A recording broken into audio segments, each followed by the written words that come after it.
Katika kaunti ya Vihiga wametishia kulemaza shughuli za masomo kuanzia mwezi Januari mwaka ujao kwa madai kuwa haki zao zimekandamizwa na serikali ya kaunti hiyo.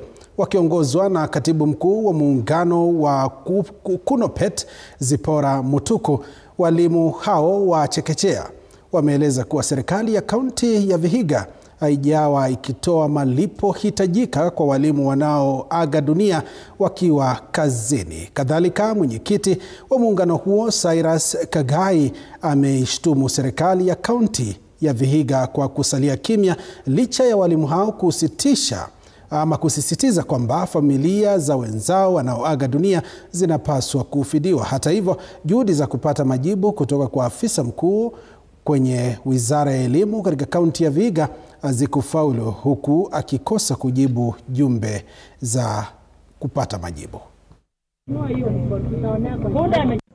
Hizi pesa ambazo zinafaa zitolewe kwa sababu ya kushughulikia matanga ya mwalimu yanashikiliwa, hata walimu watatu ambao wamezikwa kule nyuma, hiyo pesa haijatolewa mpaka saa hizi. So tunauliza kwamba pesa za kununua jeneza zitanunuliwa mwalimu kama tayari ashazikwa? Pesa za kuweza kufadhili hata hasi ya kubeba mwili wa mwalimu inatolewa lini baada ya mwalimu hata kuweza kuzikwa? Haya ni vilio vyetu ambapo tunahitaji kuweza kusikizwa na haya malalamishi yetu yakaweze kutekelezwa. Kwa sasa ni walimu 45 ambao hakuna benefit, wanaaga tu wanazikwa, hata next of kin hawajai hata fikiwa. Hizo tumeona hizo majina zote, tumeona mafiles huko na reminders zinatumwa kwa director HR. Hakuna chenye huwa anafanya. So hawa walimu wote 45 wamekuwa pale wanazikwa tu na inasaulika hivyo. Sasa huu ni uongozi wa aina gani?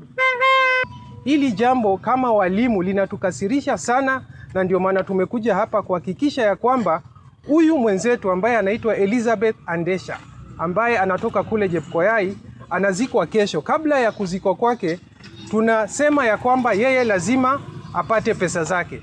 Solidarity. Gratitude. Solidarity. SRC. Solidarity. Pesa. Washughulikie maslahi ya walimu, maana kwa saa hii walimu wengi wamelala na wengi ni wagonjwa, hata vile kujisitiri imekuwa ngumu. So tunaomba tafadhali wale ambao wanahusika waachilie fedha zetu zitumike kwa kile ambacho inafaa zitumike, maana walimu wanaumia sana. Tuangazie mengi.